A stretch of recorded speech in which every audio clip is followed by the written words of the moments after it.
অষ্টম শ্রেণীর শিক্ষার্থীদের বাংলা ব্যাকরণ পড়ানোর সময় যখন আমি দ্বন্দ্ব সমাসতার প্রকারভেদ পড়িয়েছিলাম, সেই সময় ছেলেরা বলেছিল, স্যার এরপর আরেকটা বাংলা ব্যাকরণ পড়াবেন। সেই অনুসারে পাঠ্যসূচি অনুসারে যেটা আমাদের আছে সেটা হচ্ছে শব্দের বিশেষার্থে বা ভিন্নার্থে প্রয়োগ। আমরা ব্যঞ্জন সন্ধি পড়িয়েছি ক্লাস 8-এর, সূত্রসহ আলোচনা করেছি, পিডিএফে পাঠিয়েছি, তোমরা দেখে নিও। তারপরে দ্বন্দ্ব সমাসতার প্রকারভেদটা পড়িয়েছি, এটা পাঠিয়েছি, একবার দেখে নিও। আজকে পড়াচ্ছি বাংলা ব্যাকরণের শব্দের বিশেষ অর্থে বা ভিন্ন ভিন্ন অর্থে বাক্যে প্রয়োগ। অর্থাৎ একটাই শব্দ, বানানগত দিক থেকে এক, কিন্তু বাক্য যখন গঠন করা হবে তখন আলাদা আলাদা অর্থে আলাদা মানে দিয়ে সেই বাক্যটা গঠন করতে হবে। একই বানানযুক্ত শব্দ দিয়ে আলাদা আলাদা অর্থে মিনিং বাক্য গঠন করতে হবে। এইটার নাম হচ্ছে শব্দের বিশেষার্থে মানে বিশেষ অর্থে অথবা ভিন্ন ভিন্ন অর্থে বাক্য গঠন বা বাক্যে প্রয়োগ। ওই শব্দটাকে কি করব, লাইনটা দেখো, আমি লিখে দিয়েছি প্রথমেই, প্রতিটি শব্দের আভিধানিক, অভিধান মানে হচ্ছে ডিকশনারি, যেটা থেকে আমরা বাংলার মানে দেখে নিই। ডিকশনারি একটা বাংলা শব্দ, তার অন্য শব্দ কি হবে, তার মানে তার মিনিংটা দেওয়া আছে। ইংলিশ টু বেঙ্গলি নয়, বাংলার যাকে অভিধান বলা হয়। আভিধানিক অর্থ যেমন শব্দ, তার মানেটা দেওয়া থাকবে, এইটাকে বলা হয় আভিধানিক অর্থ। ডিকশনারিতে যেটা লেখা আছে বাংলার মানে, একটা বাংলা শব্দের আর একটা মানে, যেমন গগন থেকে আকাশ, অম্বর আকাশ, বৃক্ষ গাছ, তরু গাছ, মৃত্তিকা মাটি, এই ধরনের।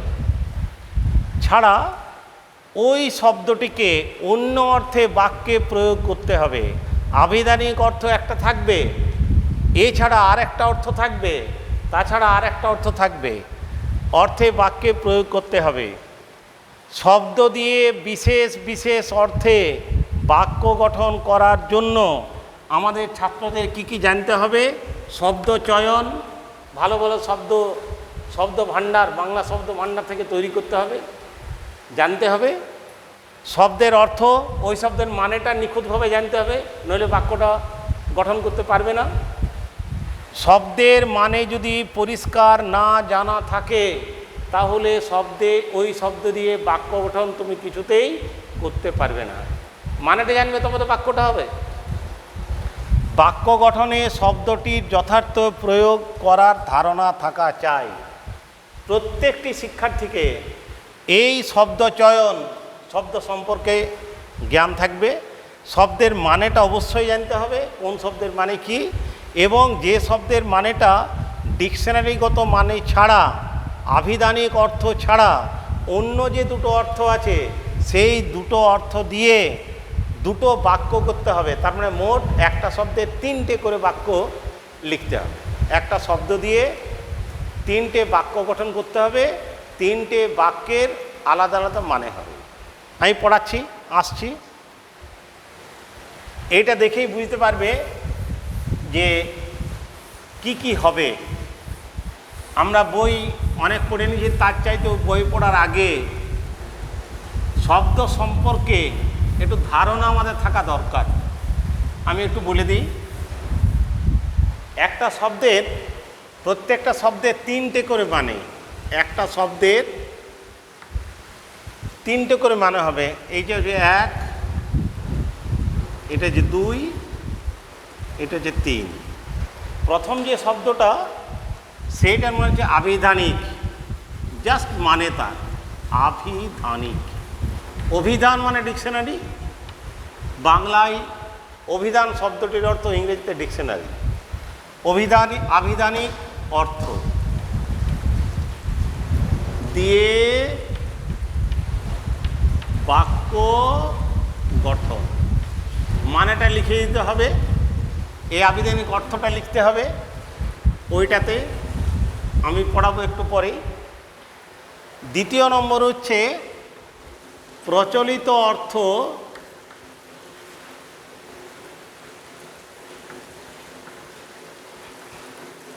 অর্থ দিয়ে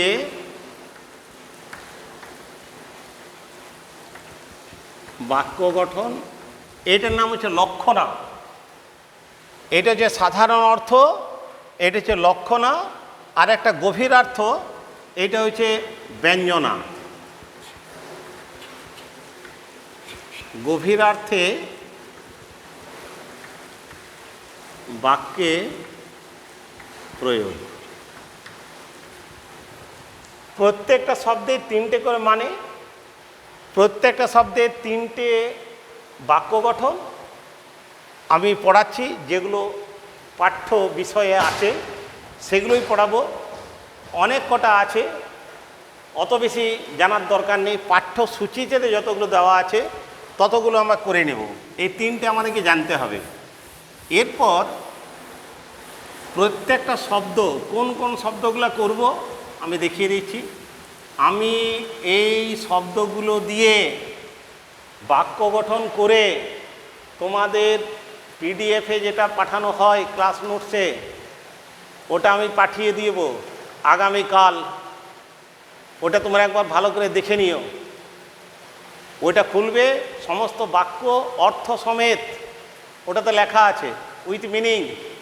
প্রথমে শব্দ, তারপরে অর্থ, অর্থটা বন্ধনীর মধ্যে আছে, তারপরে বাক্য গঠন কোন কোন অর্থে দেওয়া আছে। আমি এইখানে দেখি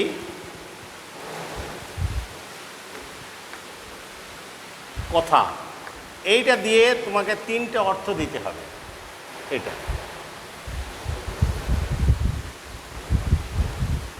বাক্য অবলিক উক্তি, তুমি যা লিখবে এটা তার মানে, এইটার মানে এটা।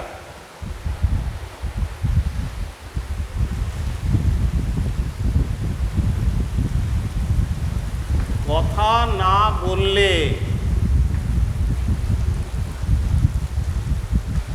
তোমার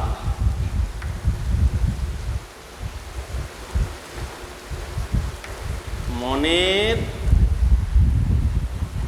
ভাব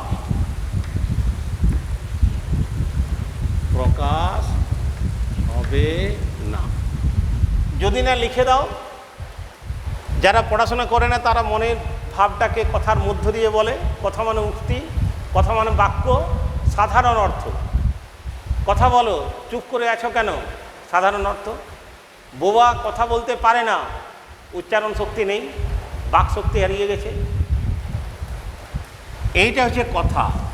এই যে এরপরে যে কথা দেওয়া, কথা দেওয়া মানে প্রতিশ্রুতি, প্রমিস করা। আমি আপনাকে কথা দিলাম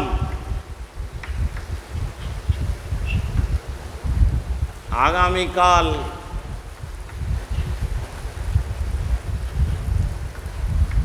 অবশ্যই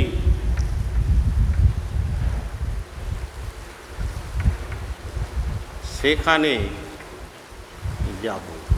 এই যে কথা দেওয়া, প্রতিশ্রুতিবদ্ধ। এই যে কথা হচ্ছে উপদেশ,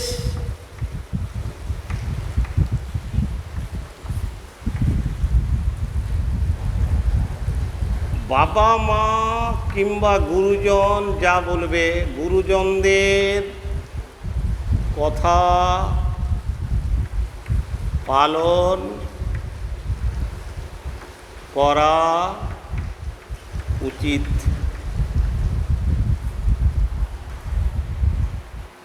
এই যে কথা,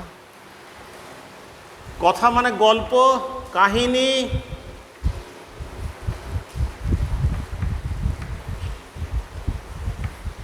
তিনটে করে আমি লিখে দিচ্ছি, তিনটে করে করা, আমি একটু বেশি করে দিচ্ছি।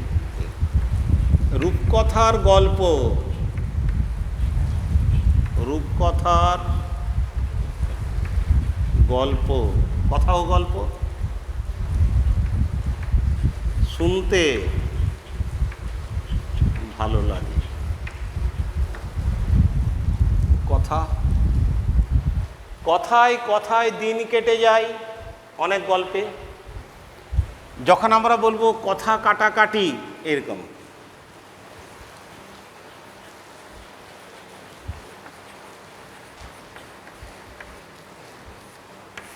এটা যে তর্ক বিতর্ক করা, তর্ক বিতর্ক।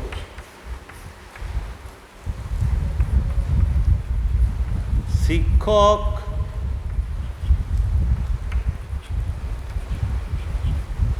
মহাশয়দের সাথে কথা কাটাকাটি করা ঠিক নয়। এটা কথা। এইরকম কথা দিয়ে তোমাদের পরীক্ষাতে যে কোনো সময় অন্য দিয়ে প্রত্যেকটি দেওয়া দেখবে, এই শব্দ কিংবা এই শব্দ কিংবা এই শব্দ দিয়ে অর্থসহ 3টে বাক্য লিখতে বলবে। অর্থসহ 3টি বাক্য আলাদা আলাদা অর্থে গঠন করো। এটা যে প্রশ্ন, অর্থসহ উইথ মিনিং যেটা থাকবে। মনে করো পরীক্ষাতে এই কথাটা পড়ালাম, অন্য একটা যেগুলো সিলেবাসের মধ্যে আছে পাঠ্য বিষয়ে সেগুলোই দেবে। আমি এটা বুঝে দিই, পরপর কি কি আছে আমি বলছি। কোন কোনগুলো আছে যেগুলো আমি করে পাঠিয়েছি সেগুলো আমি এখানে লিখছি।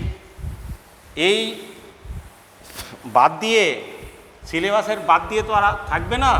সিলেবাসটা পড়িয়ে দিচ্ছি ভালো করে, ভালো করে শুনো কি আছে দেখবে।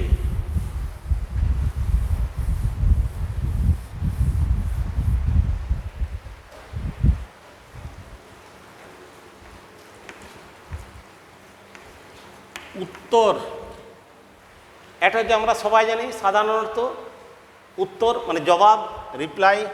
প্রশ্নোত্তর এটা হচ্ছে জবাব। প্রশ্নের সঠিক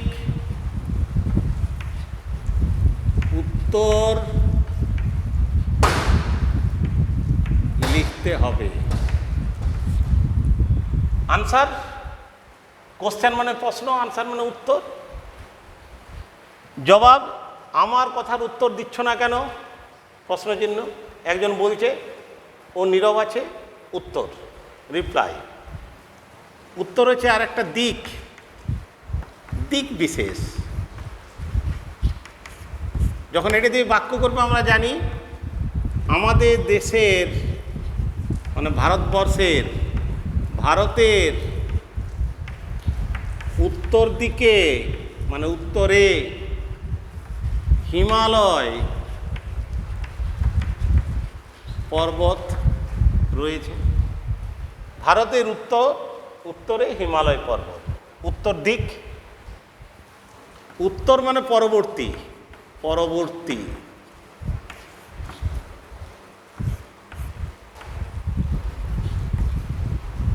যুদ্ধের উত্তরকাল মানে নেক্সট টাইম খুবই ভয়াবহ, খুবই ভয়াবহ হয়। এটা যে ভবিষ্যৎ, পরবর্তী আর ভবিষ্যৎ দুটো আলাদা। ভবিষ্যৎ, মহাপুরুষদের লাইনটা দেখবে, মহাপুরুষদের উপদেশ বা বাণী, উপদেশ কিংবা কথা যা লিখবে উত্তরকালে, উত্তরকালে বোঝা যায়। এই যে মহাপুরুষদের উপদেশ, কথা, উপদেশ কিংবা কথা যে কোনো একটা, উত্তরকালে ইন ফিউচার, ভবিষ্যতে বোঝা যাবে। এটা যে উত্তর দিয়ে। এরপর যখন আমরা বাক্যটা এইটা বাদ দিয়ে অন্য করব কি কি আছে আমি জেনে নেব একবার।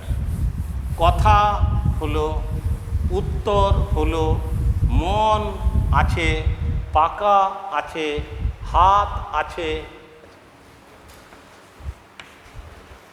হাত,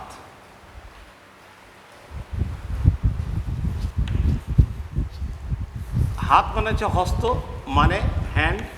আমরা যেটা দেখি, হাত না থাকলে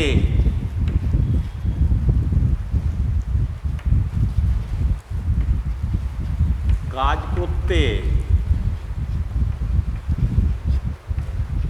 পারতাম না। সাধারণ মানে হ্যান্ড, আমরা হাত দিয়ে ভাত খাই, হাত। এটা হাত মানে হচ্ছে। আরেকটা আছে হাত থাকা, মদত, মদত থাকা, হেল্প। আমার পরীক্ষার সাফল্যের পেছনে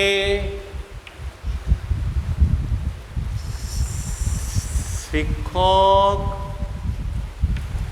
মহাশয়দের হাত যথেষ্ট ছিল।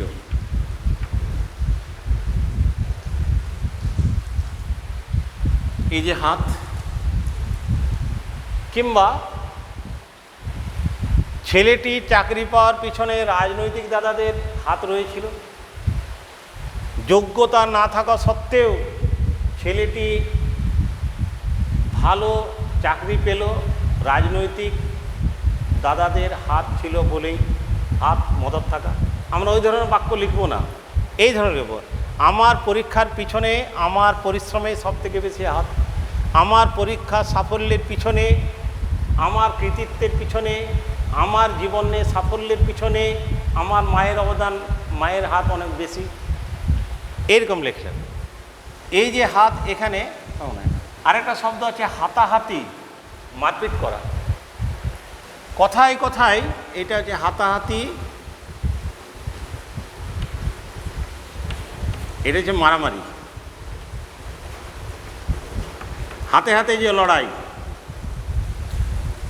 দুই সহপাঠীর, ক্লাস ফ্রেন্ড মধ্যে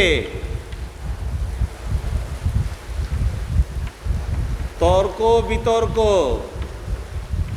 হতে হতে হাতাহাতি হয়ে গেল।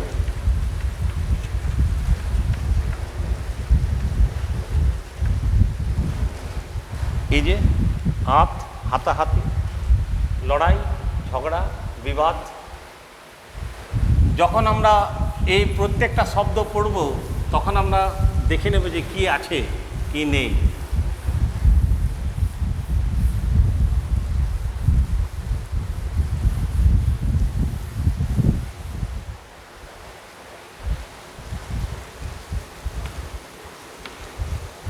মন আমরা যখন পড়ব, যেমন হৃদয়, অন্তর, অন্তর, হৃদয়। এটা সাধারণ ডিকশনারিগত মানে। মন ভালো না থাকলে শরীর ভালো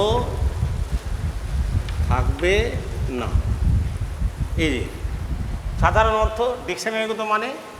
এই মনটাকে যখন অন্য অর্থে ব্যবহার করব তখন দেখে নেব এটা মন পাওয়া, মন খুশি করা। মনে করে একটা বাক্য আমি লিখলাম, কোন অর্থে প্রয়োগ করা হয়েছে? ছোট বউ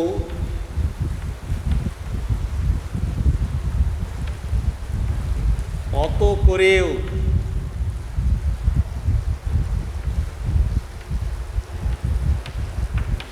শাশুড়ির মন পেল না। এই যে মন, এখানে এটা কোন অর্থে? মন পাওয়া, অর্থাৎ তার স্নেহ, তার আদর। এটা কাছে পাওয়া, যেটাকে আমরা বলি মন পাওয়া। এই যে যখন আমরা বলবো মন মাঝি, তখন হচ্ছে ঈশ্বর। মন মাঝি তোর, এটা গানের লাইন, ইনভার্ট কমা দেওয়া আছে। বৈঠা নেড়ে, বৈঠা মানে হচ্ছে যেটা নৌকো চালানো হয়, আমি আর বাইতে পারলাম না। ইনভার্ট কমা শেষ। এই যে মন, মন মাঝি মানে ঈশ্বর। সারাদিন অক্লান্ত পরিশ্রমের পর খেয়া পারাপার করে মাঝি ঘরে ফিরছে, শেষ বেলায় ভগবানকে ডাকে সমর্পণ করে দিচ্ছেন সারাদিনের সমস্ত কাজ, সমস্ত পরিশ্রম। এটা মন, এটা দিয়ে। এখন মনে ধরা, পছন্দ হওয়া, এটা পছন্দ।